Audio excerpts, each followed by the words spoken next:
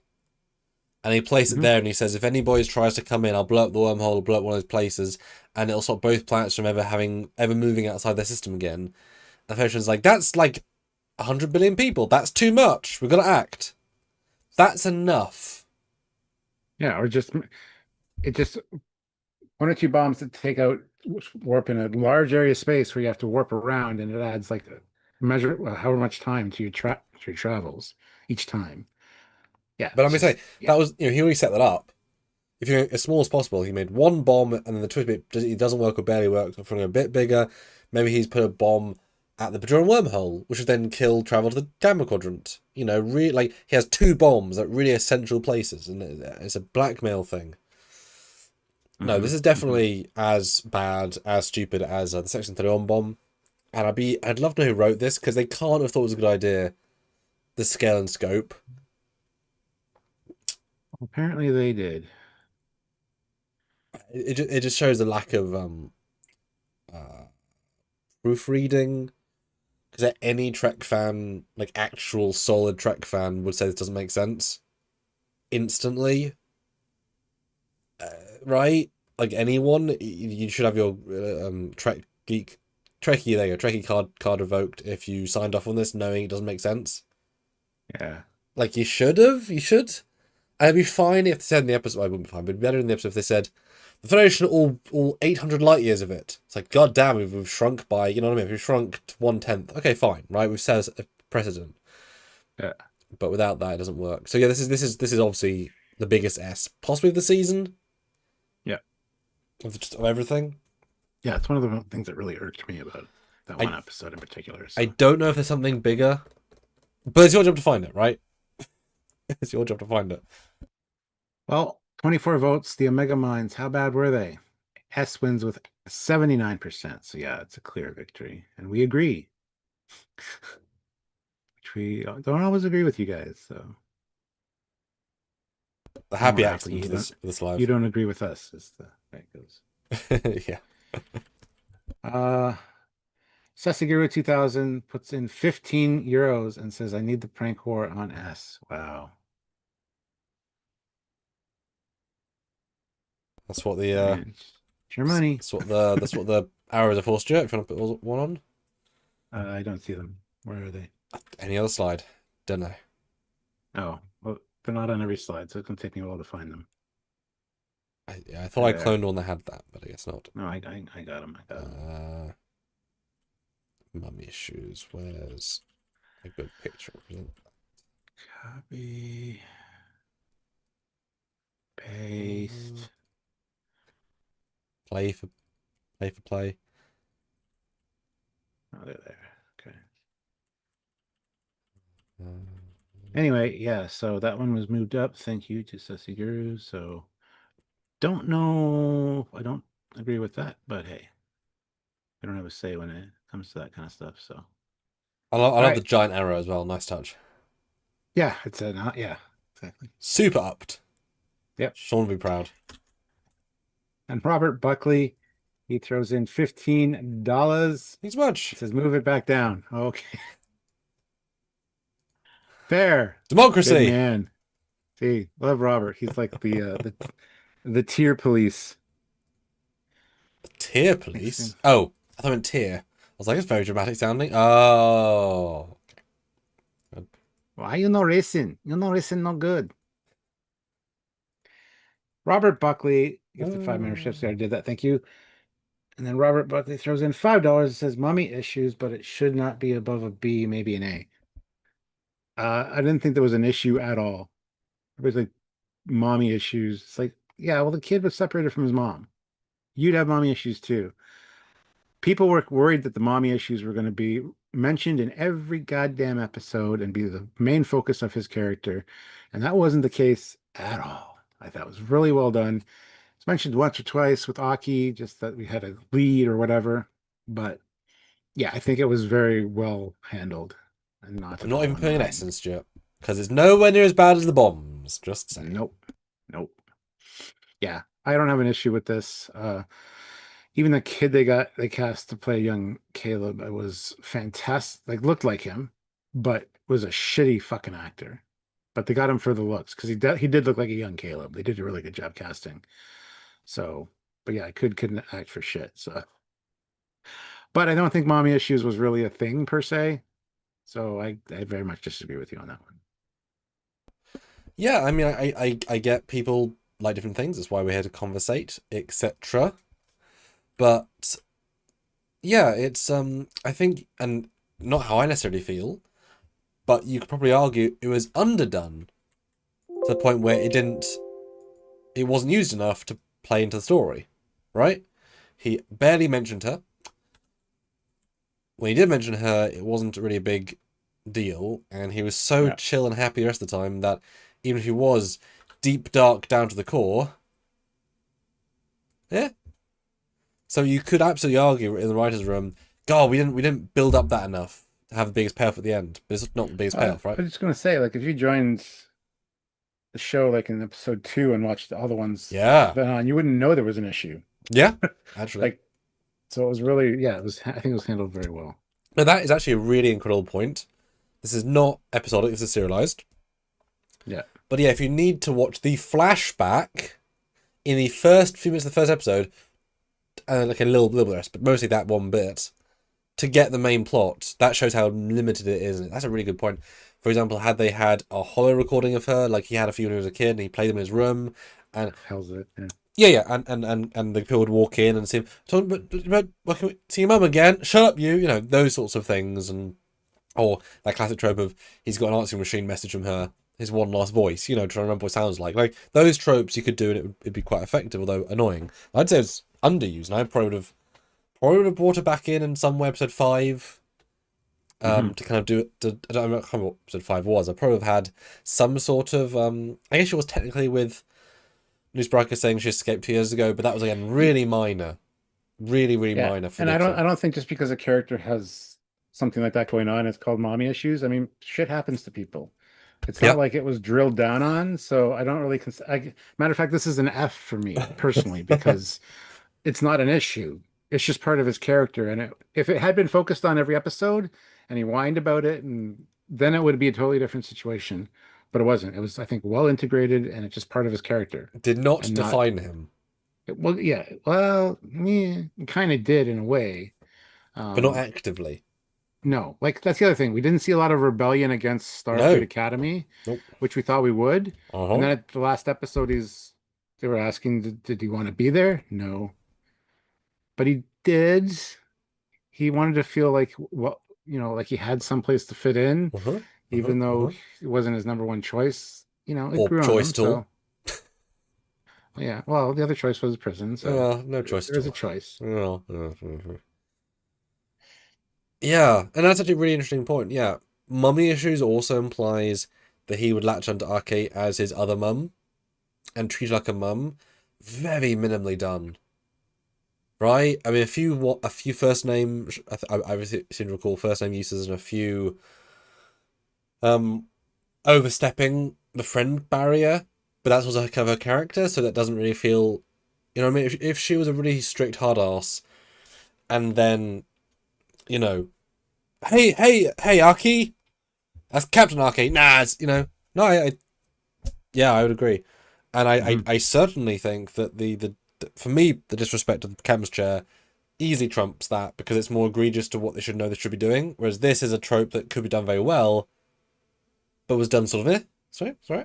Now, if you said the kids acting, unfortunately, it'd But be a that's higher absolutely rank. not. That's an S. Yeah, because his That's a acting was dog different shit. score.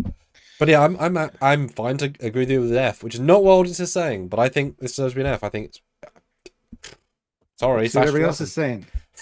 With 37 votes, A has Wow. 46%, and then Wow. it's tied for B and C. Nah, we're Very. gonna put it at F. Mommy issues aren't a thing in the show, That's unfortunately. not. So No. And it could have been again good, but it really wasn't. Now, if you tell us, if someone of you say the love story Tarina, Tarima. Tarima and Caleb, that would be higher, I would say. Because it was done more but done worse. This was done less and done Yes. better. Yes. The love story started being good, and then it just got But hold tropey it. and Let's see if they can make us talk about it or not. I'm just teasing that might get higher. Okay, if you dislike it, throw for it. that's true. That's true. There you go. Uh Although I love the all board right. now. Nice spectrum. Nice. Robert Buckley throws in $5. Having no enterprise is my biggest. Okay, make a small training vessel named Enterprise for the cadets. Now, that'd be silly. You'd think there would still be an Enterprise out there somewhere. I love that they haven't mentioned it. The Enterprise doesn't need to be the fucking center of the goddamn universe. It might not even be the flagship at this point. Like, Yeah, I would I'm doubt sure it, that just for the amount of time, etc. I'm sure. Well, it might still be as an honorary thing, but it doesn't need to be mentioned. I don't care. I really don't care. I don't need to see an Enterprise show up in anything else. And I don't know what that says about me, but I love the Enterprise. I love Kirk. I love You're all not a that Trek fan, stuff. clearly, Stuart. Clearly, yeah. But you know what I mean? Like Yeah, it doesn't yeah. it doesn't need to revolve around the Enterprise and the best crew in Starfleet and all that shit. Because for all we know, the Enterprise got nuked in the burn and they haven't rebuilt a new one yet, or they do and they got a new crew and it's fine and it's doing things and who cares? It'd be cool to know, but at the same time, I don't need to know, right? So yeah, that's my take on that. Well, this exemplifies the I'd rather it not done than done poorly, right? Yeah. So if they introduced an Enterprise and it was another bad design and it disrespected, and then it was the Enterprise, let's say Z or X, right? Then first of all, you're telling everyone else the story in the middle, which we just don't need to know because give other people a chance to do that, right? But also then I'd rather a better team handle that but also the Enterprise was retired between the C and the D for a good number of years, and of course the 20 NX, years, I think, maybe yeah, more. about that. NX-01 to Connie, retired for a long time as well. The name has had long periods of retired, just because we happen to have seen the very short relative time from D to F. It's not that long, right? And F to G. We need an Enterprise so badly, we're just going to rub off the registry number on this ship and paint a new one on. Yeah. Yeah. Yeah, the next year. Yeah, exactly. So that's just because we happen to have those, right? So you don't need it. And I'd rather have someone else play with that that tune. That's why Voyager was a great choice, right? Give them that fun shout. Now, I wouldn't mind if an Enterprise from the past came into the present. Like if Enterprise K, or even J would be even cooler, right? If that came forward as a story, basically yes, it's Enterprise, right? But with a really harsh curve of time, with that fun, that would be great. But I don't need to see the Enterprise, personally. That said, I would be fine to see some others like Prometheus D, Equinox J. Do some other random things would be nice. Although the name lineage is quite rare, but you could argue a few other ships would get there, like Excelsior 2, Excelsior L. Mm-hmm. A few things I would go, but I'd say Enterprise away. To make a small training vessel named Enterprise for the cadets? No, just have a fucking holodeck simulation with them serving on any of the Enterprises that we know, or even some we don't. Have a new bridge for like the Enterprise J or something. Like it'd be cool to see a new aspect of the Enterprise J and actually get a bridge. That'd be awesome. Have them train on that for some real life kind of experience points or whatever. I see that I can absolutely agree with. Yes, have training ship that is Enterprise A, B, C, D, E. Do that instead. I could see, because they could just do in a Star Trek Gods and Men. They had the Enterprise Classic M for Museum. Museum, yeah. And it's a joke within a joke, but you could easily have that for other ships, and that'd be fun with having Enterprise, but not as a training ship, right? Because I can see them arguing we can recommission a ship as a. It's a bit weird, but okay, I could see them doing something like that. Mm-hmm, mm-hmm. Yeah. All right. Well, let's see what you guys are. Oh, where should we rank? No, Enterprise. Sorry. Yeah, I'm thinking the Sorry. I actually prefer it. Sorry. Yeah, same. All right, so let's see what you guys are saying. With 18 votes, you say C with 56%. Tough. Second place is D with 33%. So we're going to average it out and give it an F, if that makes any sense, because it absolutely doesn't. Unless you force our hands with Super Chats or PayPal. But we're just saying, there's an one first. No shame. Oh, I love the next. Oh, okay, we got Sussy Guru 2015 euros and says, move it back up. All right, I'll move it back up. Not even going to bother putting the arrow on it, though, because Robert Buckley puts in $15 and says counter to Sussy. So we're putting it back down. Prank War is just bouncing around. I bet they're prank war in the prank war. Because that's wonderful. I mean, we guys love that. That's great. You guys can keep duking it out. We're not going to complain. We'll move it wherever you want. In fact, I think Sussy, I think you've been slighted. I think Sussy, that the gauntlet's been thrown. Oh yeah. Yeah. Not only thrown, but like thrown into the wall, dented. Maybe put a little hole in the wall as well. It's stuck there now. You got to get that out.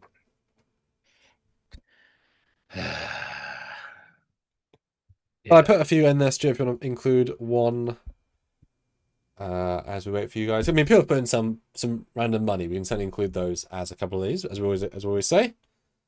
So throw in a picture. I got it. Yeah, this is a perfect one. Cadet Pickford. Swallowed McCom badge.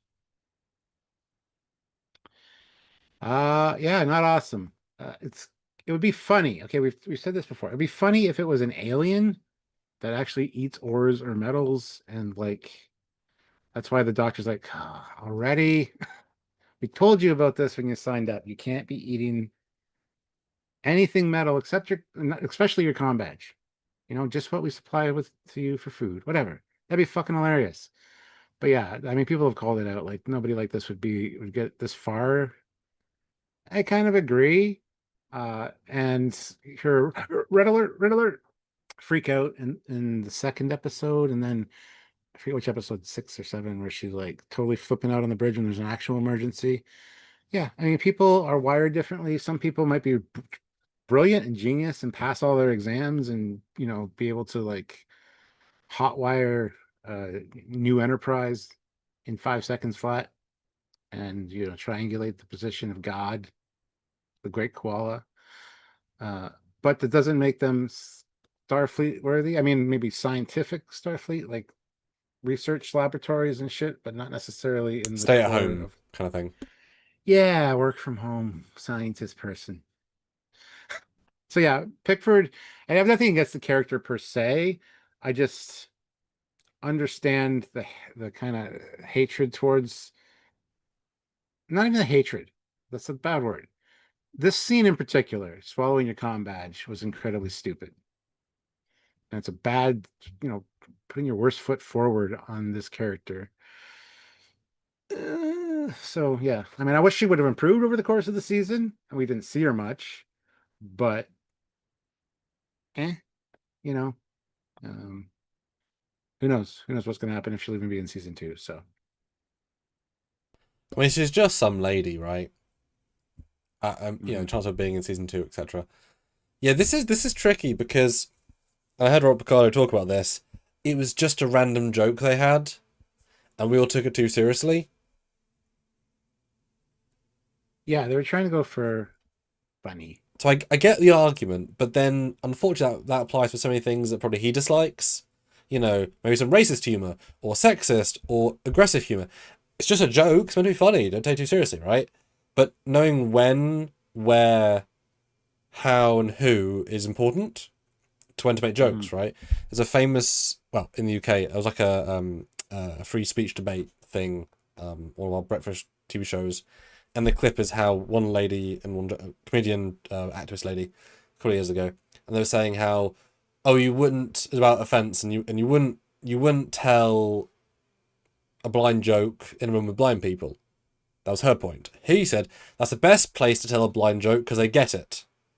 Mhm. And humor is about laughing and releasing tension. So there's the best place.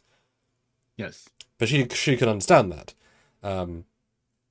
It's why different races can Mhm. make jokes about their own people more so because they are allowed to, but then people can laugh, blah, Yes. blah. So this is a smart place for smart people. And this is an absurdly Yeah, stupid joke for that's absurdly interesting. stupid person. Therefore, it's tone deaf. Right? Now, if she said, I ascended my comm badge or something absurdly smart, like, damn girl, that's amazing. But there's no practical way. Now, if it was a pip, right? Piece of corn pip. I could maybe get Tendy swung a pip, right? It's like, okay, fine, you, right, fine, but it's a big comm badge.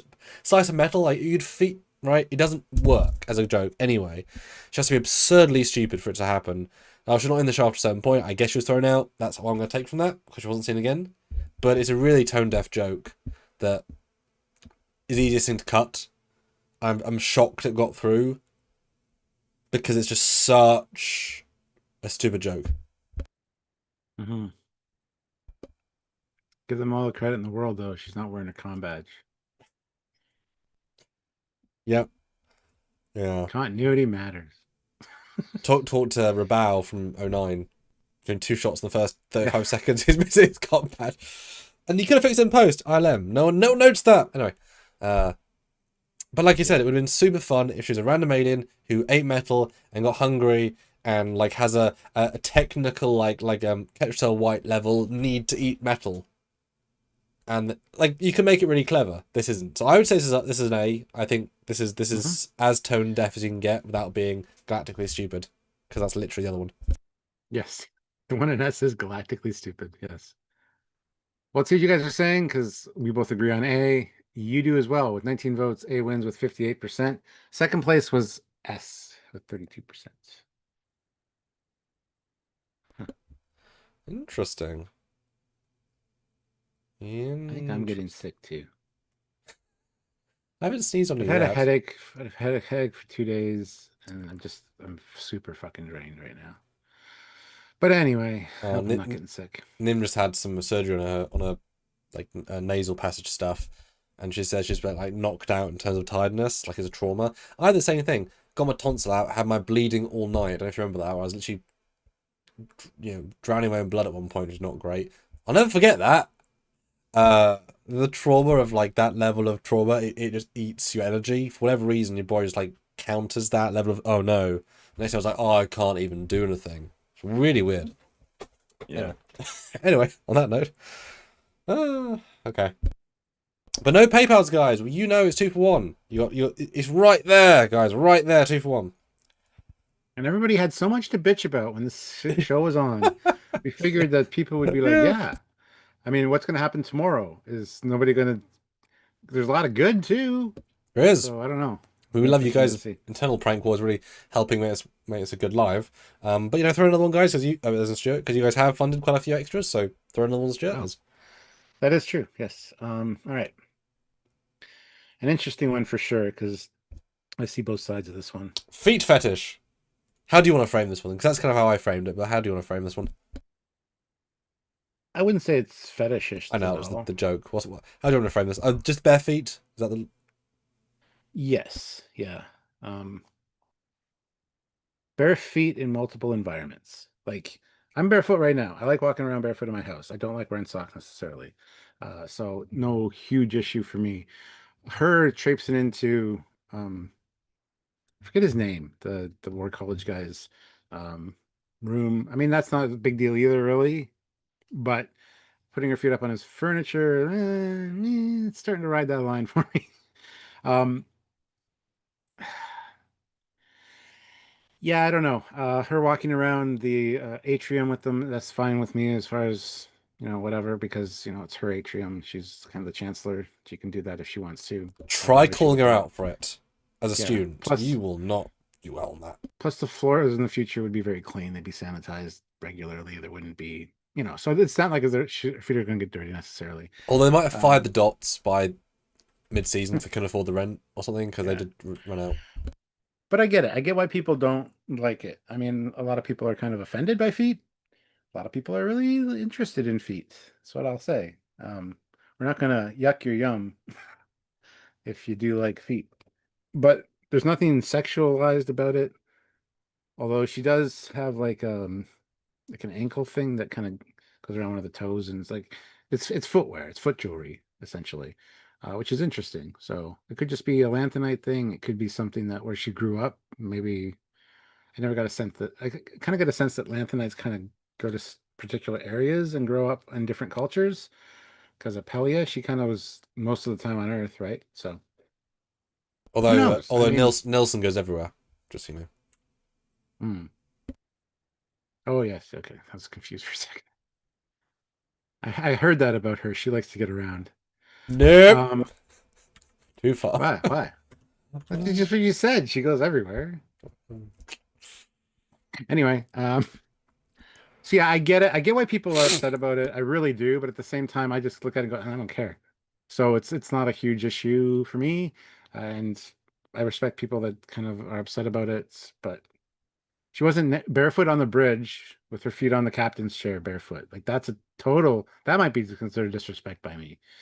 I'd have to see it to get the context of it, but just by describing that, yeah, that's the line there. But with her boots on and her full uniform, no issue really. So I don't know. This is a tough one. And I feel like again it stopped being a thing as the season went on, Hmm. as if they and it's funny they did this themselves, right? This is episode 3, right? So they stacked the deck with some things that are potentially problematic really early. I guess you could argue it gets the controversy out of the way and gets them pressed because if everyone's saying mean things about the show, then more people might watch the show. Maybe that's a hell of a risk, right? Because I'm thinking the last 4 and there really wasn't any of this. They Yeah. couldn't necessarily be any, but right. So it is on that regard. Yeah, it's her atrium is an interesting note. I wish there's a bit more delineation, and this is subtlety I know, but I wish we got a moment, bing bong, the academy is now done for the day. Enjoy the rest of the evening, cadets. And then you see Aki walk around, make it clear off duty, boom, she's come off, right? So there's that delineation. We don't know enough either way to know if that's the case, but boom. Then, because clearly they hang out in the atrium, so it's clearly both a personal, private, and professional space. So therefore, you can't keep it always that formal, right? I mean, literally in their last episode, they had raves in the corridors, right? Yeah. Sentient Ironheart says she's a captain. Act like one. This is just weird and not captain-like. She's not a captain. She's a chancellor first and foremost. I mean, captain is her rank. Chancellor is her role. And when she's in the school, she's a chancellor. It's her school. She's as a captain when she's on the bridge, she's not going barefoot. So it's not an issue, like at all. If you walked onto the bridge as a captain and they're in a crisis and she kicks back in the chair, kicks her boots off, takes her socks off, and then kind of gets cross-legged in the chair, then I'm be like, okay, that's a problem. Don't do that. Yeah. But yeah, I don't know. I understand everybody's point of view about all of the issues with it, but I don't know. We're not very reactionary, except the tech stuff, which doesn't make sense, and we have to be because it's just that's kind of our bread and butter. Yeah. But look what she's wearing, right? Not in uniform. She's not on duty, right? Yeah. I mean, have you seen some of Beverly and Troy's outfits off duty? Yeah, that's the other thing. You're right. Every time she's in uniform, it's never barefoot. It's when she's casual, she's got like her big wide bottom pants on, or Yeah. trousers or slacks, whatever you want to call them, on. That's when she's walking around barefoot. It's never in uniform. Yeah. So That's what I mean. This is clearly the problem with this scene for me is that she's disrespecting this guy's office, but that she's also trying to dick measuring contest with him. I can do this to your space, therefore I'm better than you. Come at me, bro. They're trying to piss at each other until they find a common whatever. She never have to be so aggressive about it, like body language wise, but it's a play, right? It's sideshow, two big dogs, right? I get it, and he also fucks with her in her own way. Like, I mean, technically he started it because he allowed a prank, right? So she's pissing on him, he pisses on her. There's some context that makes this at least explainable, right? And I wonder if, as I've said many times at the start of the show, she just dealt with kids a few days ago, where she's used to playground logic. So this might be old hat of her playground logic, dealing with a bully, and then she gets more mature again as she's dealing with adults, right? I don't remember her being barefoot the rest of the season after, maybe episode 4 or 5. Not like I recall. So I think it's a very specific thing. I'm this one scene, I would say, in the seas, but as a concept, I'm fine to D. see, Yeah. yeah, this one scene in particular, like you said, it's his office where she's sitting with her foot up on it. It's fine, or not fine, but also the way she's presenting it, because he's sitting across from her, and like I said, some people don't like feet. They don't like looking at feet. So to do this is like, look at my foot, putting it in the foreground. That's kind of disrespectful a little bit. I get that. But yeah, I don't know. Like I said, there's a discussion there for sure. Royson says she's disrespecting her own role and institution. Oh, She's not. it's off I don't know what to duty. tell you. If it was, I do want to go for a D though, just because it is odd. Yeah. But if it was in her own office, who the hell could complain, right? Right. But it's a bit weird in public spaces, and if all they had to do was make a differentiation of her doing it off duty, which I feel like it's kind of clear given what she's wearing. Well, that's the one thing too. Like when she goes down to talk to whoever she went to talk to, and the war college guy was there, and he's like, "This is a school. It's probably not the best idea. This is the mess hall." He said, "Probably not the best idea to go barefoot," because you could tell he's kind of offended by it. He's kind of like, ugh. Yeah. And I think that's why she did this play in the next episode. That's No, what same episode, I think. To kind of, No, for sure. No, you're right. Sorry, yeah. But anyway, yeah. So I don't know where I was going with that. No, I think D feels just for us, right? I think it's raise your eyebrow, but yeah, it's so situational. Now, as you said, if it was in the captain's chair, Yeah, I would be like, nah, but it's not. Yeah. Right? Sorry, guys, we're not reactionary. Sorry, let's see guys. what you guys are saying with 29 or 28 It's gonna votes. slam us this one. A wins with 68%. Oh, Second place is C with 14. And we're gonna put it in D. yes, the second place. That's by substantial margin. Yeah, that was a good talking point one for sure. And you could argue all day. You could do a 2-hour live just about this. I mean, you shouldn't, but you could. But Royson does say, I'm used to a different standard from classic Trek. Not going to change that for Kurtzman. Now the thing is, right, okay, if Janeway off duty walked to the mess hall without her shoes on and back, would you genuinely say that's so unprofessional of Janeway to walk off duty at 10 p.m. at night with no shoes? Wasn't she walking around in a nightgown in her own quarters with bare feet? My God. That's her own quarters. That's different. But just the mess hall, right? Like, would you really genuinely have a huge complaint that she wasn't wearing shoes? No. I mean, it's a little bit different. Don't forget Lieutenant Dax from Star Trek 6. He wasn't wearing shoes. So it is allowed in Starfleet. Did he not have custom shoes, surely, at some point? He might have, yes. Yeah. But not, maybe he didn't want to wear them all the time, just, on off-worlds or whatever. Or I like EVA. that. That's funny. Yeah. That's funny. I don't know, yeah. Or like if B'Elanna, because I'm trying to think. I don't think that'd be the case, but I remember that one time B'Elanna went to the mess hall because she couldn't sleep and got pancakes. Did she really put her shoes back on just to go out of her quarters, go down the corridor, say mess hall, walk out, less than a minute she's in the mess hall? Does she really put shoes on for that at 11 at night? Right? Would you really need to? I wouldn't necessarily need to. The only reason I want to put shoes on personally, like I said, I'm barefoot right now. I like walking around my house barefoot.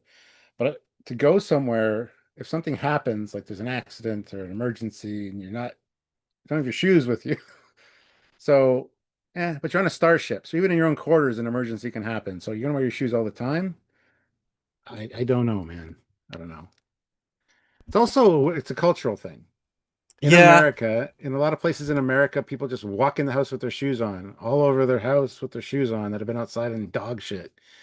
Whereas in Canada here, you take your shoes off at the front door and either wear slippers or your socks through the house. Yeah. So it's a cultural thing. So I think I see why a lot of people are offended by it, but other people aren't.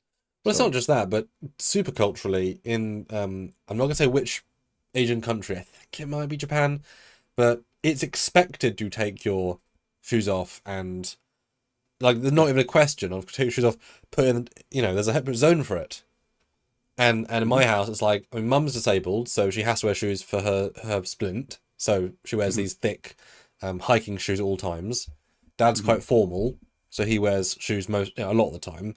I don't like shoes wearing them in general or socks, so I as much like as little as I can, but I always wear it to floors that I don't touch my feet. It's weird, so it's all situational, right? But yeah, it's yeah, yeah.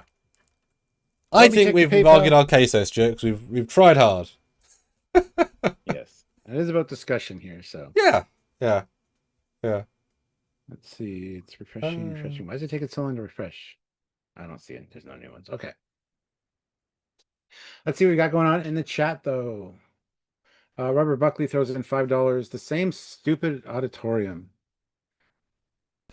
Well, the Atrium is just reused for every fucking thing. Now, this is going to be a good discussion, I can feel like. From formal negotiation debates to theater class to just sitting there after hours chatting with your friends, not on a bench, on the floor.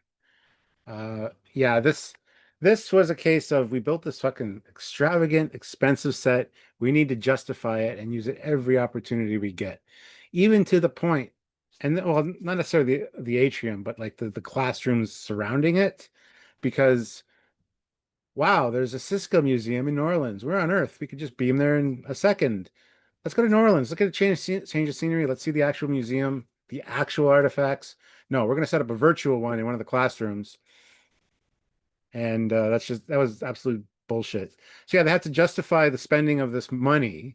Hopefully season 2 might move away from it a tad, but I think it's so expensive that they need to use it in even Strange New Worlds. I have a fear that we're going to see it in Strange New Worlds season 4 or 5 as like an alien space station or something, just redressed. So yeah, I mean, it's nice. It looks nice. There's the pond. There's the cherry blossoms and stuff. Like, I get it. It's a nice school campus, but don't use it for every fucking scene. Yeah. Because I mean, I joked in the poll genuinely, how many minutes of the show Oh God. was in this Well, atrium?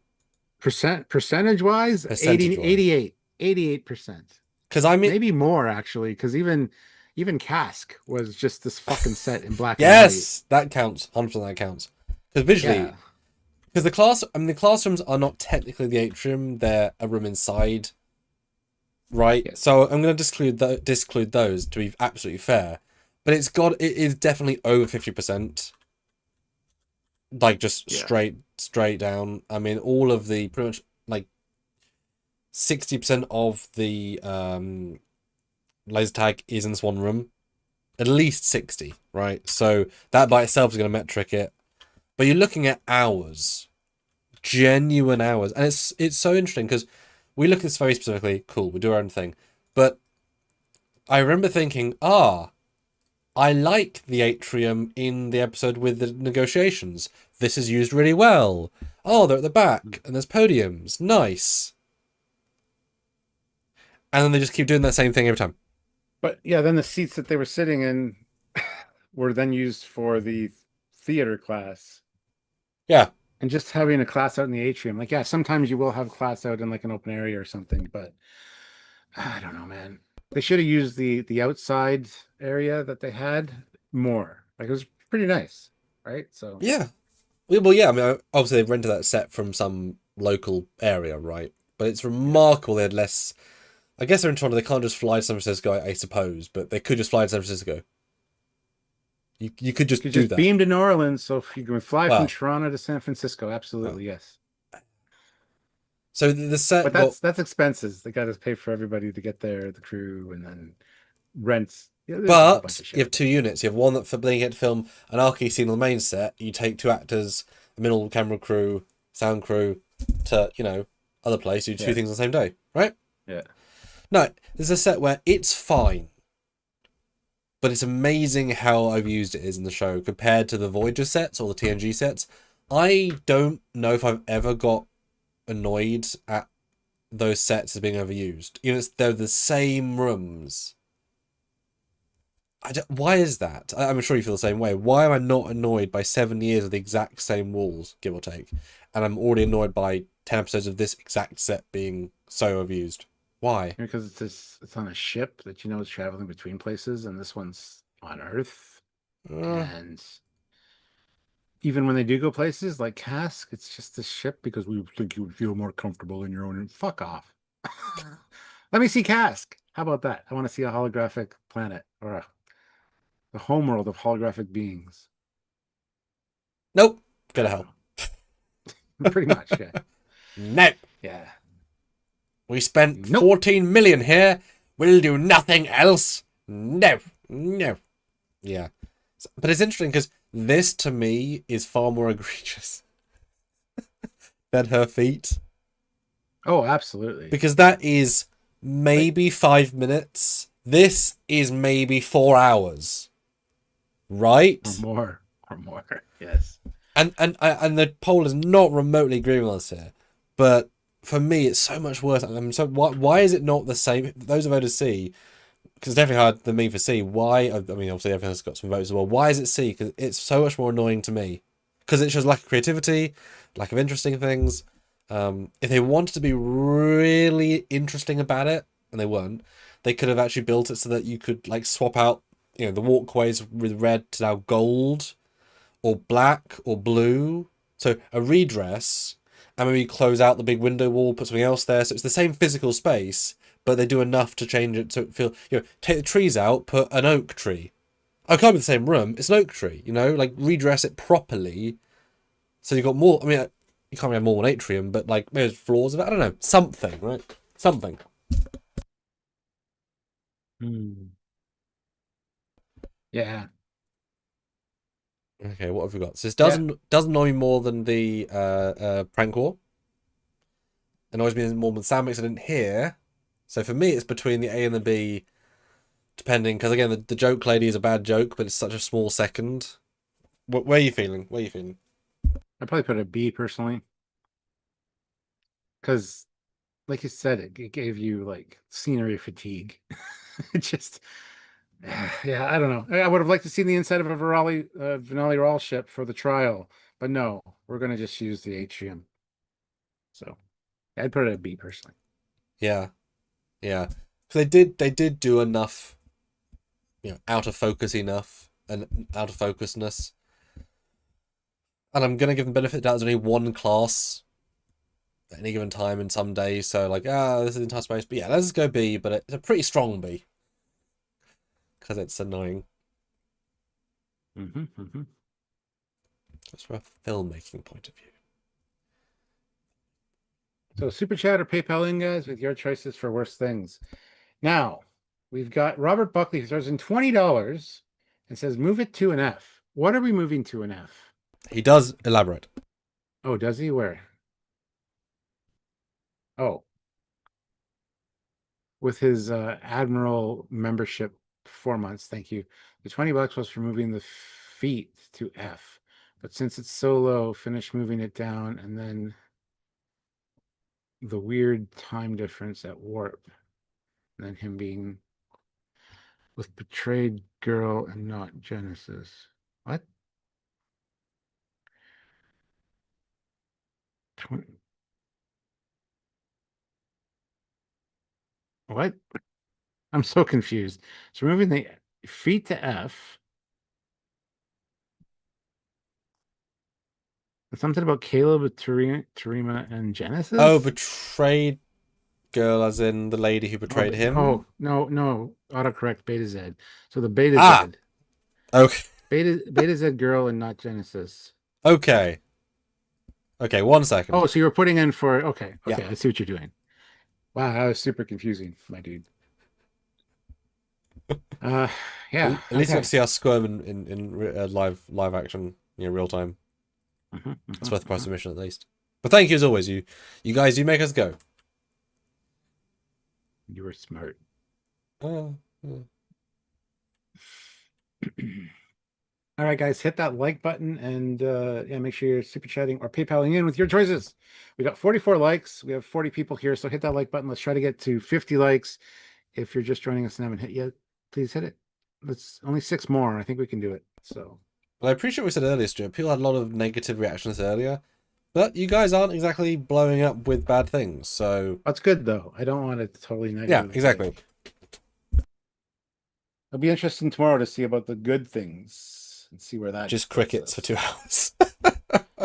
One super chat, $1, nothing. Oh, the fact that Trekyards covered it. That was a good yeah. All right, so Terima and Caleb's relationship. Yep, the will they, won't they? Well, specifically, are we saying with? Okay, I'll just reread it. Yep, cool. So the thing that interests me about this is I was really into this at first. Like Terima, when we first met her, they had very good chemistry together. It was really interesting. And then it became this whole, I'm joining the war college. I don't really, I can't get too attached to you, blah, blah, blah, blah, blah. And then returns as Starfleet instead of the war college. And it's like, okay, that scene in the elevator before the last episode was kind of like, well, shit, it's been a month or two at least, and you're still not together, and you're still awkward together, but she's still giving him that like flirtsy, curtsy, like, attitude. I don't know. It bugged me. It started out really good. Like I said, that their relationship was like awesome, and then it just kind of fell off a cliff. And now all of a sudden, after he used her to find his mom, and it was literally like, hey, baby, you trust me? Because I trust you. Get into my mind here. Let's find my mom. It's like, what? Get into my mind here. Yeah. So, yeah, I don't know. I don't think the relationship's going to last. I still think it's going to end up Genesis and Caleb together at some point. Because Genesis definitely has a thing for Caleb. We've seen a few looks here and there, and so sure, I'm kind of glad they got together at the end for a happy ending, I guess. Maybe he did get a happy ending. I don't know, but I'm never big on relationship stuff or romance stuff necessarily, unless it's done well. And then the first part of this couple was done really well. Like I thought it was the chemistry was like electric between them. You could just see it. It's just the way it kind of degraded and went over time, and the way it ended up. I was just like not super pleased with it. So it's a whole thing with these two, and that's part of the teen dramaness of the show that I think a lot of people have issues with. But I mean, there's always kind of like romantic things going on in Star Trek, more or less. So I don't know. At least this wasn't. At least TNG didn't have this going on between Deanna and Riker the entire time. Can you imagine that? Like, I like the way the relationship kind of was. So, I don't know. Yeah, this is one of those things where oh uh uh uh uh uh Yeah, uh yeah, yeah. They forgot about it some weeks. They focused on it some weeks without logical through lines. We saw them naked bodies at one point, mostly anyway. But I actually just mentioned Troy, not just directly, and obviously, younger actresses and actors don't necessarily know what they do or don't have. But I'd imagine a mild disappointment, apart from the huge paycheck, of course, that makes everything much better, right?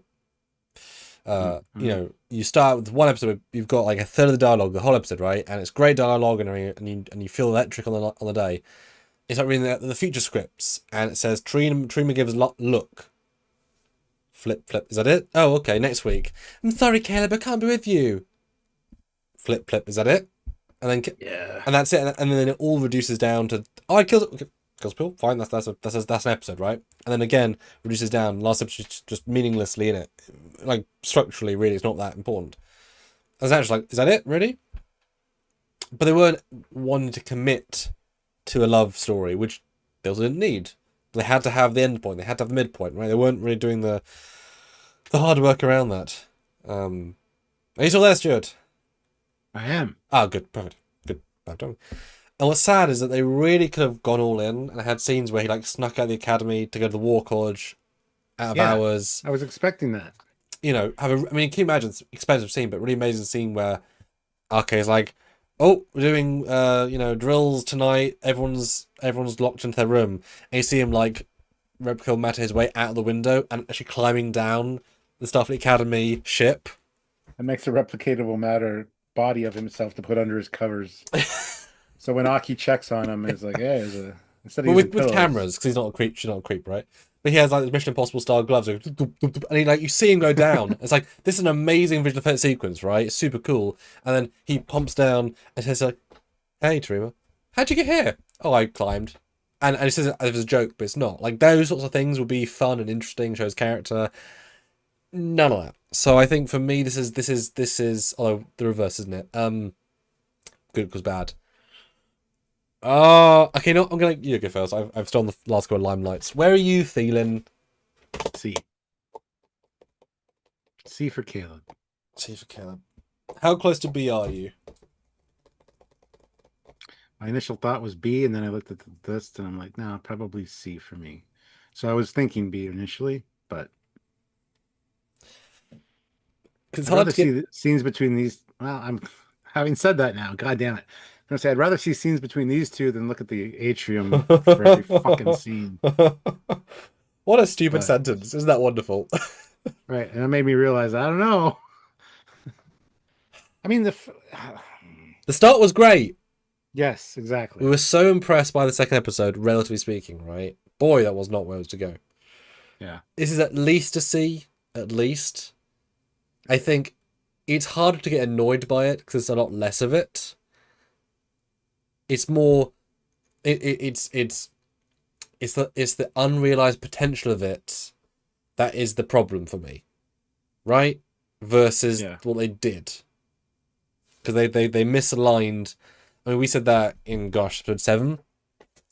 These reveals work better if we like the characters more, but the show's not done enough to make us like them, so it works less well. And that's on them, unfortunately. But also, sometimes you can just not, whatever. So I'm at least a C. But I think I'm fine with a C. But, Okay. you know. I hear you. Let's see what you guys are saying. Yeah. 20 votes. B wins with 45%.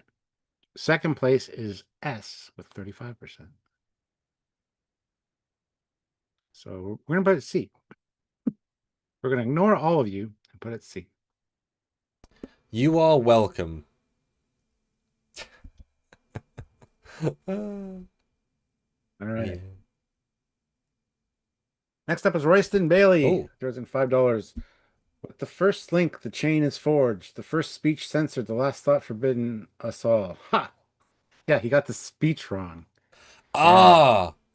Excellent. Yeah. Okay, that makes more sense. Yeah, that for me is an automatic S. Well, give us some context, right? So give us some context. Well, it's the Judge Satie's the father's speech that Picard reiterates in Drumhead, and it's a good speech. And Robert Picardo, the doctor who's got a computer brain essentially, and I don't know, the audio for that was weird. It's like they cut it out, maybe. I don't know. Yeah, I got the speech wrong and didn't complete the actual quote. So yeah, for me that's pretty egregious. Considering that's like one of the favorite episodes of TNG and one of the best like speeches by Picard. Although not his own quote, it's often attributed to him. So but yeah, I think yeah, and everybody pointed that out. When I first heard it, I'm like, that sounds not quite right. And yeah. But that whole scene of him talking just felt off somehow. So I don't know if that was changed in post or what the situation was with that. So but yeah, that for me is an automatic S as like one of the worst things because you've got the source material. You can just look up that clip on YouTube.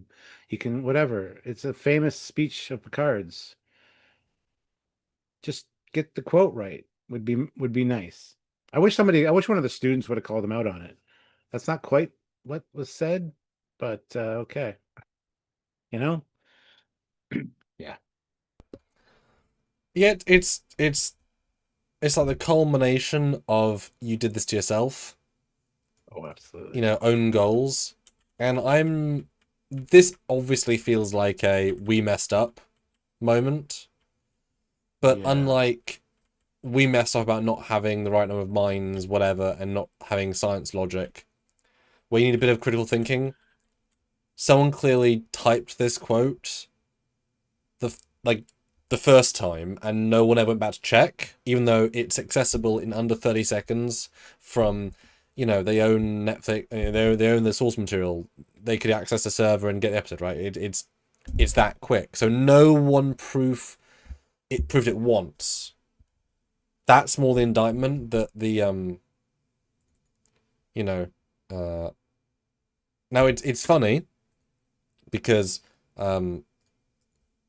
sometimes you get things wrong in fan films where your brain remembers something else and you're so confident you forget to check. Does happen. Yeah. Right? Especially when you do as much content as I do. Fair enough. But this is the point of the scene. Yes, yeah. And he can't get it wrong. So it's a problem. And I had it been a student, now it would have been great. It would have entirely been a different episode, but had a student quoted it in the actual words. Eight. In the debate scene, and then he say, "That's not quite right, but B." Yes. See, yes. 100%. Exactly. But then One of the students misquoting it would be good, yes. And then if he requoted it correctly, whatever. But you know, he wasn't there, of course. But yeah, it's inexcusable, and it's entirely on the production, and I can't blame Picardo. But not just that, but they could have fixed it with either quickly getting to reshoot this scene in season 2, had they noticed it in the edit. But yeah, no one bothered to check. No intern, no script supervisor, no director, no writer, no producer, no editor, no CBS executive. Like, no one checked. Ever. I just looked it up. The first speech censored, the first thought forbidden, the first freedom denied, chains us all irrevocably. However, in the episode, the Doctor omits the phrase "the first freedom denied" and the word "chains," leading to a misquote. Well, yeah, Yeah, some people at the this, time commented they thought it was intentional by Paramount to make the quote less impactful because censor, which is sort of the point of the truth of the quote.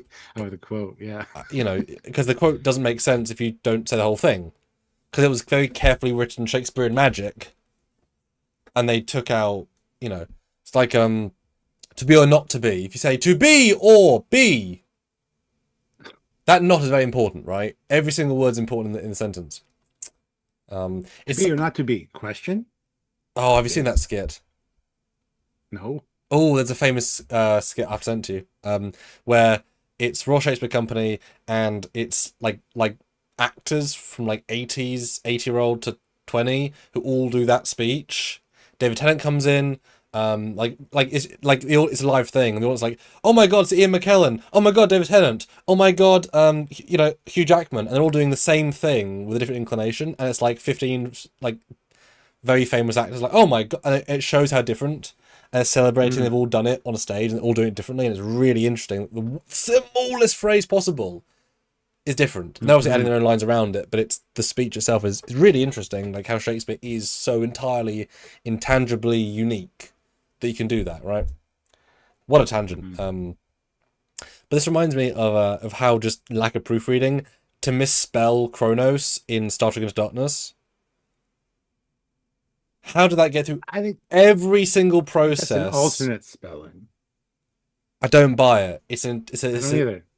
It's a different universe. It's spelled differently. but that's not Fine. them saying that. That's them after the fact. We saying that, right? JJ never said Ultra Kronos. It's spelled differently, right? It's just they messed up and people give it a reason. But they never once checked. Somebody in the process spelled it phonetically, however they thought, and never checked. And that's just an insane amount of stupidity to do that, right? Just really dumb. But that was unfortunately the team that had it. They were not really the right team. You're up. Yes, sir. Anyway, I would not say it's an S personally because I know it's just an oops mistake, right? And it's Not, such a well, yeah. so that's for me. I'm happy to if you feel passionate about it. I'm not gonna fight because I get why. But for me, I just say it's a stupid mistake. You're dumbasses. But it's like shit does happen like this. They've just let themselves down. But I wouldn't say it was S worthy compared to the science of an entire because it's a I mean what 20 seconds of the season, whereas the bomb plot is the entire season ending plot. So that's why I wouldn't say S, but I will I'll say I will supersede however you want to place the final. That was my logic there. A. Fair enough. Fair enough. Yeah. I just think it's too noticeable. Even like it just, I don't know. Unless it was done intentionally, and then I wish it would have been explained. Like he should have said it and then said, "So that was a quote by Aaron Satie, correct?" And somebody say yes, and be like, "Anyone else?" Somebody put their hand up and say this is the correct quote because it's a teaching moment, right? Like, sure, you might know the roughness of the phrase and some of the key words, so you might go Aaron Satie, but you didn't get the quote correctly, like correct, and as a result, lost some of the meaning of the actual quote. That would have been a great learning moment, but and they might have filmed something like that and they just cut it out because that's what it feels like. Because there's something off about that scene. I don't know. No, I love that. Had a bit of trick question Yeah, to exactly. prove that it's not just knowing the quote, it's understanding behind the quote. And so they learned enough of Yeah. it to say he's right, but not actually the words, and the words is what matters. Yeah, that would have been really wonderful. Ah, close, but no cigar. Ensign, you know. Yeah, no, yeah. Yeah. All right. What is next? We got Robert Buckley with $5. How hard people are on the show. Oh, You have yeah, to zoom in on this that's one, Stuart. okay.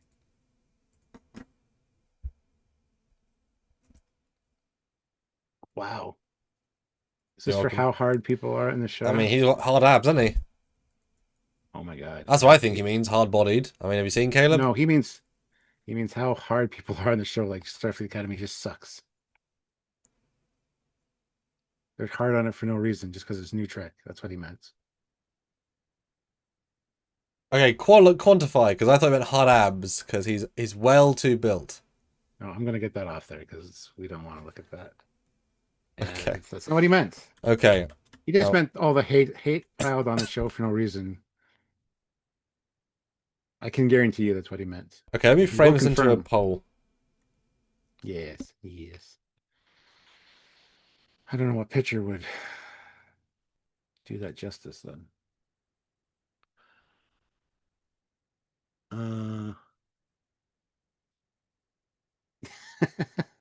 Mason Bailey, 2 pounds. Kalis wouldn't be so careless. No, but Kalash would. To spell Kronos incorrectly because he can't even pronounce his own name. Kalash. I thought we saw the it's fine. Yeah, no, 100%. That version of Kalis would definitely get it wrong.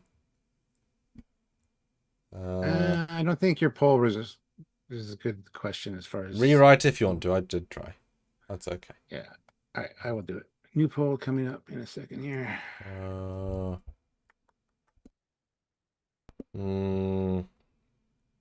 I do. This is because it's a review website more than a. Oh, that's a very low resolution image. God damn it. Dun,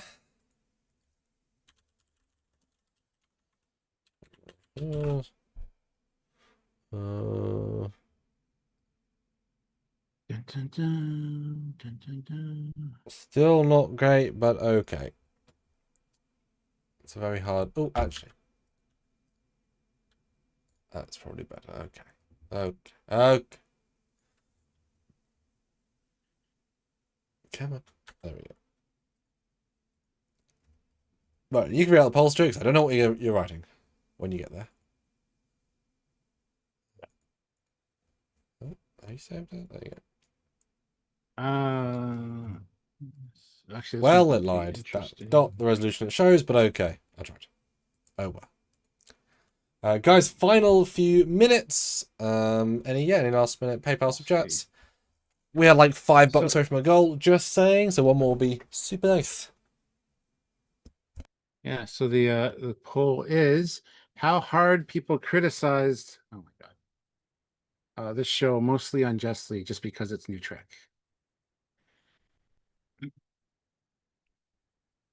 How do you feel about this? Oh, absolutely. I think negative videos, negative criticisms, they all get clicks. And we all know there's some YouTubers out there that just hate anything new Trek.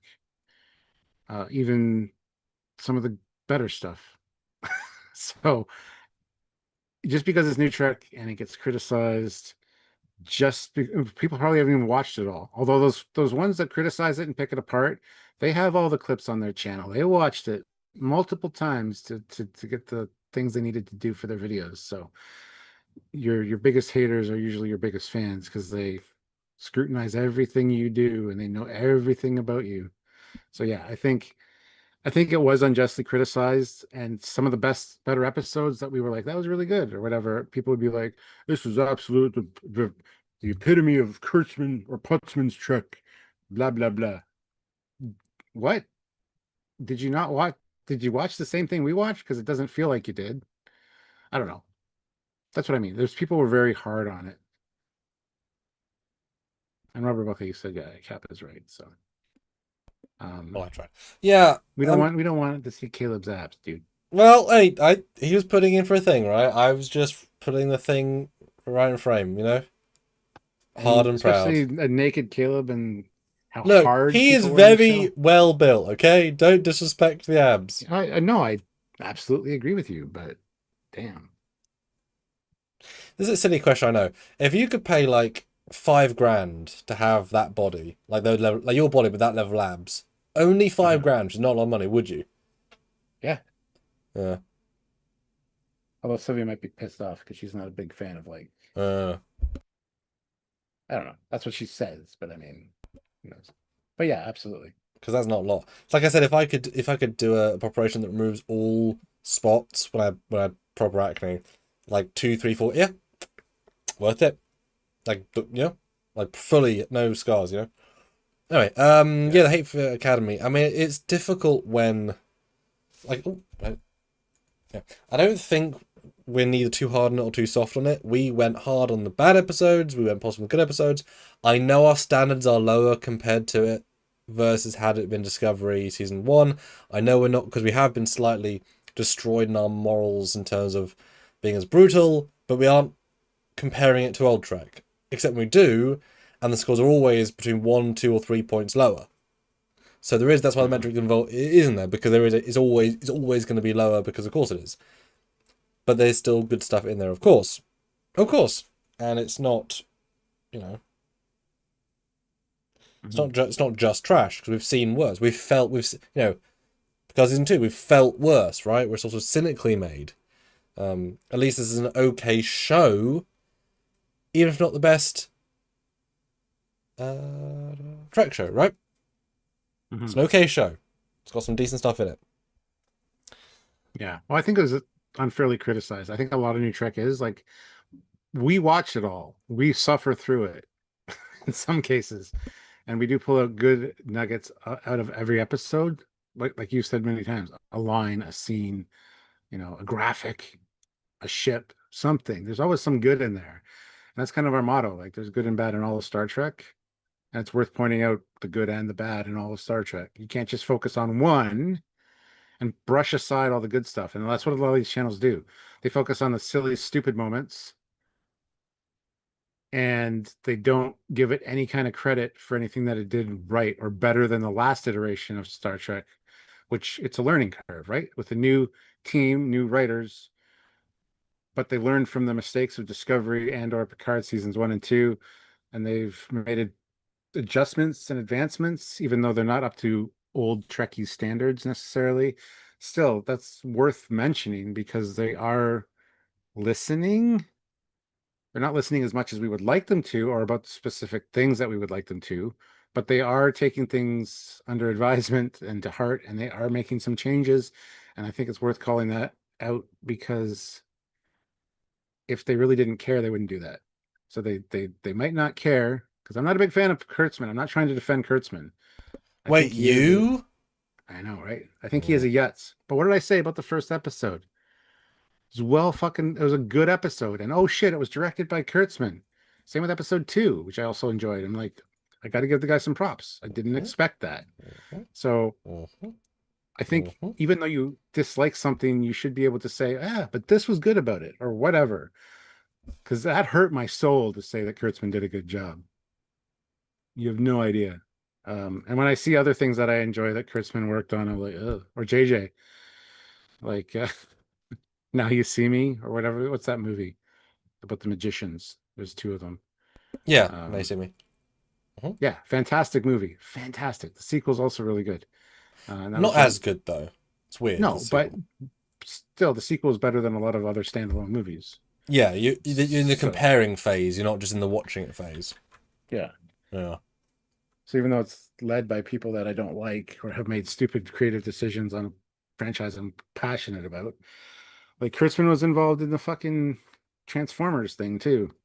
So it is what it is, man. He's got a lot of bad blood with me because he's fucked up some things that I hold very near and dear to my heart. But when there's no shackles to his existing franchise, or one I don't necessarily care and know a lot about, they can do good work.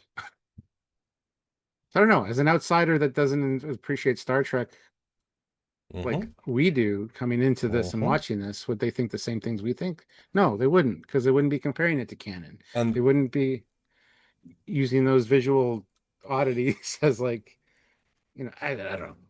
I've said this before, but I used to watch, I don't know if it was necessarily Mandalorian, but one of the new Star Wars somethings with my dad. And I said, oh, that doesn't make sense, because this reason. He's like, oh, I haven't seen the cartoons, I don't know. So he can't possibly compare it on the yardstick that it should be compared. He has no idea.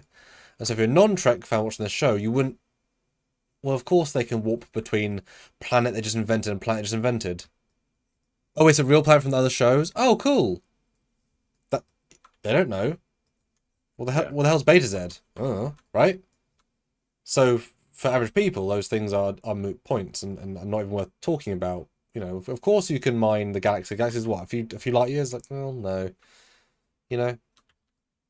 Yeah, well, yeah, exactly. Exactly. They're looking at it in a pattern indicates two-dimensional thinking.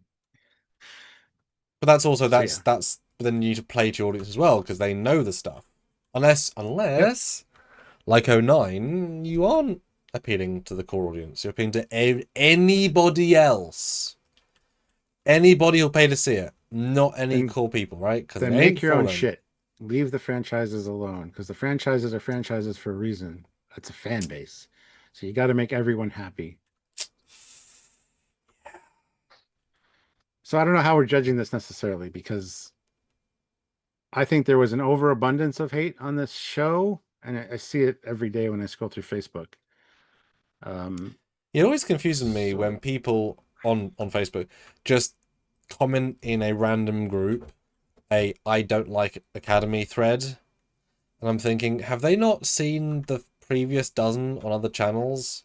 Are they trying to be the one great starter of a conversation when it's just like, yeah, I know we are the people who talk about this. I'm some average 58-year-old American who's just on Facebook twice a week, and fair enough. But it's like, have you not noticed that lots of people complaining is the same points, and it's a bit yeah, redundant, sir.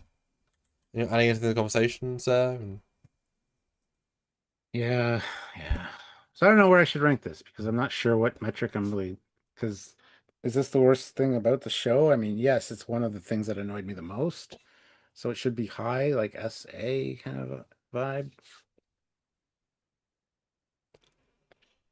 And the thing is, even okay, these critical channels, right? They might have some good points, they do tend to as well, right? They but I latch don't on to the want to. generally bad things Yeah, and then go away from that. but I don't really feel like watching that Yeah, to hear their good points because I don't want to be yeah, inundated with negativity.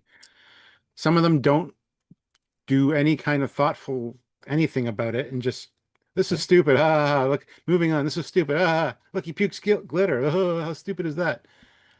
No like thought put into it. Nothing that again focuses on some of the positive. I don't know. I just I can't watch negativity for negativity's sake, especially about something that I am like okay, enjoying or reviewing or yeah, find okay.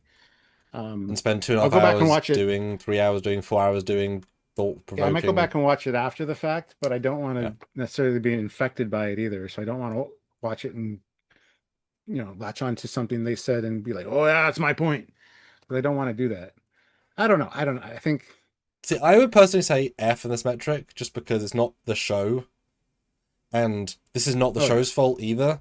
And so for me, instantly Aki in with the seat on the chair is a more annoying canon thing because the show making a choice to make a weird thing. This is entirely separate. So while on the board's fine, that's other people being them.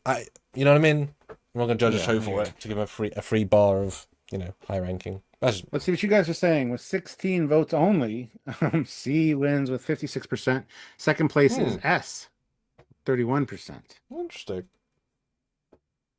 Hmm. And a rare 0% as well, which might sound odd, but they're just kind of rare. Hmm. But Stuart, quick question. 5 minutes left. Like literally like $2 away from a goal. I'm just saying, guys. So if we can get some $1 celebration super chats for this, about the thing I'm about to say, that'd be great. Stuart, how do you feel about the semi-announced Firefly animated series reunion series? If you guys like Firefly, put in $1 to celebrate it or not, or Maybe if you hate it. maybe next week we can do a live about it because look, I liked Firefly just fine. I think the cast was phenomenal. It was a fun show. I Mm. didn't like everything about it necessarily, but Mm. I wasn't into it at the time. I watched it after the fact, and I You're one of the haven't. problem people.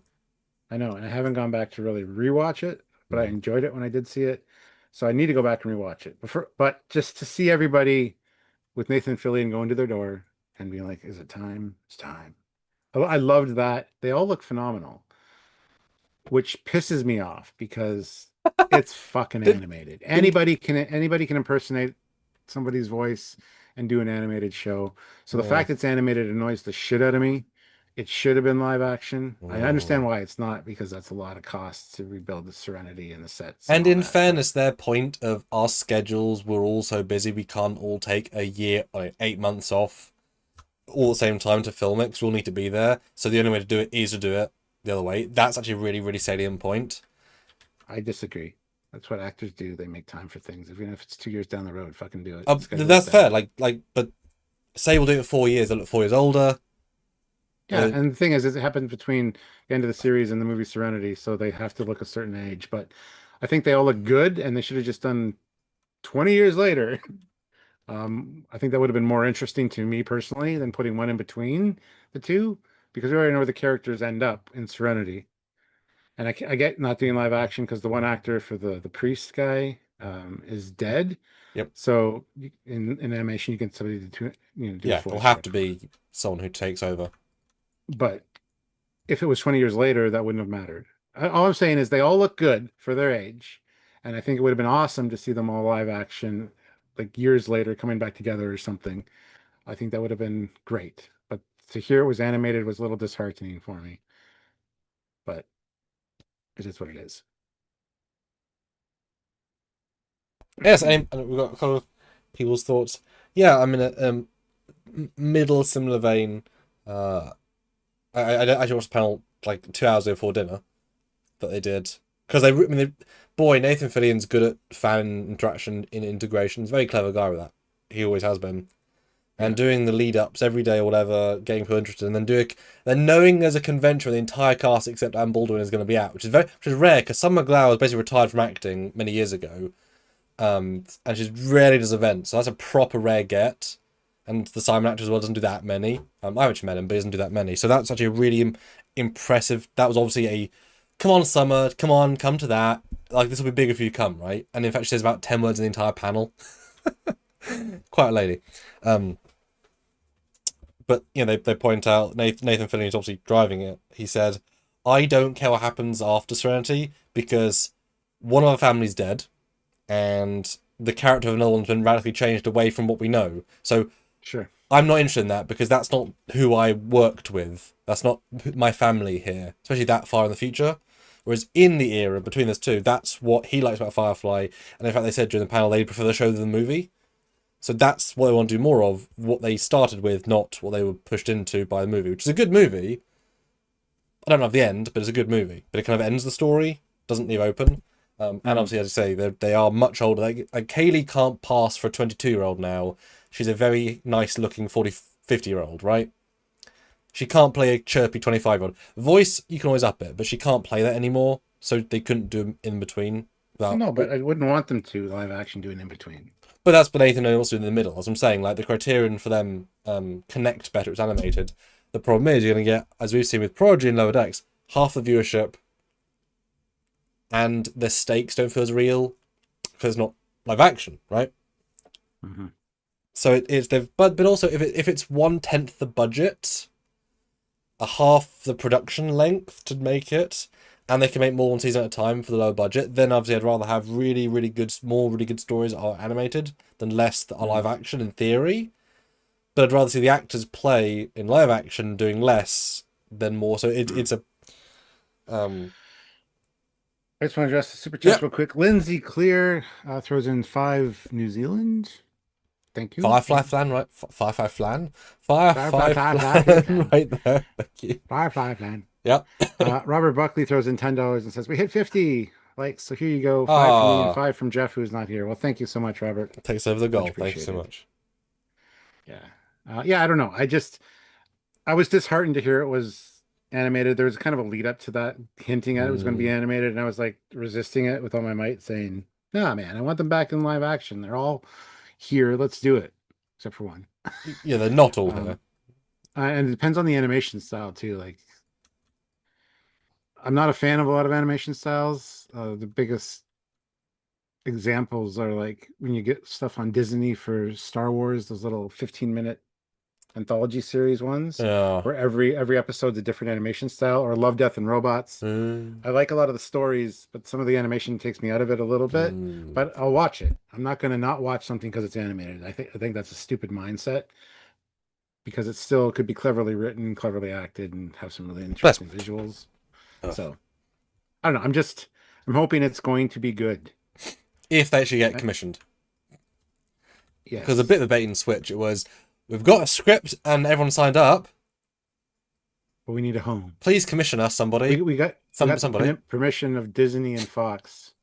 Disney owns Fox now. Yep. But we need a home. I don't Yep. know, just fucking Disney. Like that would be a good home, don't you think? Well, have you seen some of the show stuff they make? Yeah, but Not percentage. necessarily. Anyway, Yeah, a bit of a bait and switch, but obviously it's also really, really good marketing.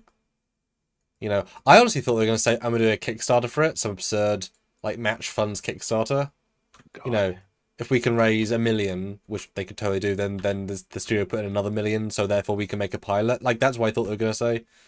Because That's the other thing. Is it going to be a series? it would be a series, yeah. How many episodes? Half hour or an hour? Like, don't know, right? Well, I mean, they don't know. Like, also, I mean, if the company insists to make this length, they'll make that length, right? As well, which is, you know. But I assume it'd be the same. I assume it'd be the same formula because you shouldn't. Well, you can't, but you shouldn't make a half-hour show 40 minutes. You should make a 40-minute show half an hour, or like 25. Like Well, they those could make like small movies, like an hour and 20 minutes or Oh, well, that's- something. kind of go the DC movie route. Yeah, or like yeah. But it felt like they were very, very much saying we liked the episode. Was what Alan Tudyk said. He loved having rewatched the show for the prep. He really enjoyed the we're on a new planet, new adventure of the week, which you enjoy, not the giant big adventure where the characters are great, but they're not exploring the world like they could. So he was all for episodic, fun heist things, which is kind of what the show was. Yeah, It's kind of Star I'd be Trek in down that for that regard. too. Yeah. But it is interesting though because they know everyone ends, and you can't do certain things because they haven't. They joked in the panel, we can have kids. It's like, well, you can't because you didn't have kids in the movie, and it's only 8 months in between. So there's no stakes. Like Yeah. Jane gets kidnapped. Is he going to die? No, because guess what? I mean, You know what I mean? as most shows though, in fairness to TV, you don't expect Castle to ever die in Castle, right? Cashier. He wasn't Others. named for her, you know. Oh yeah, but Firefly is not named for them either. It's named for the ship. No, but I mean, every cast member is really important to that show. Tasha was not important to the show. And you could have killed Troy as well, unfortunately. Everyone in that show is really important, like, just the way they frame it.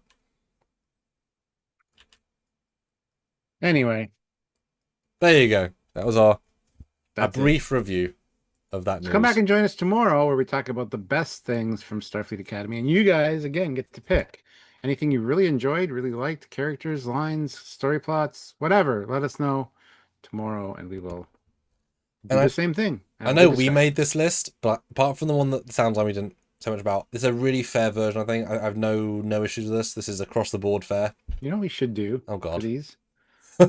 Oh, God. Draw a line right down the middle and put the chat's choice on the right-hand side. Ours on the left. It would work if there was less like this. Yeah, that would. Because that'd be interesting to gauge. A Because lot higher. Sometimes surprises us. A lot higher notes, I think. But remember, guys, if you do have suggestions for tomorrow, you can PayPal them. Trekyards@hotmail.com, 2 for 1. So if anybody in the chat right now wants to put in a 20 for tomorrow, then that'll be 8 options? Yeah, it would be 8. Yeah. Which then we could prep and have 8 ready to go. So just saying, Trekyards@hotmail.com. We're doing it tomorrow. You know the topic. I'm sure Stuart will schedule it today, ready for tomorrow. Like, you can prep us if you want. We'll do that. I want to call out Jill, who threw in $2 PayPal last live at the very end. And as we closed out, when I got it, and she just said, yeah, don't read her last name. So that was the message. And I didn't. So thank you, Jill, even though you're not here.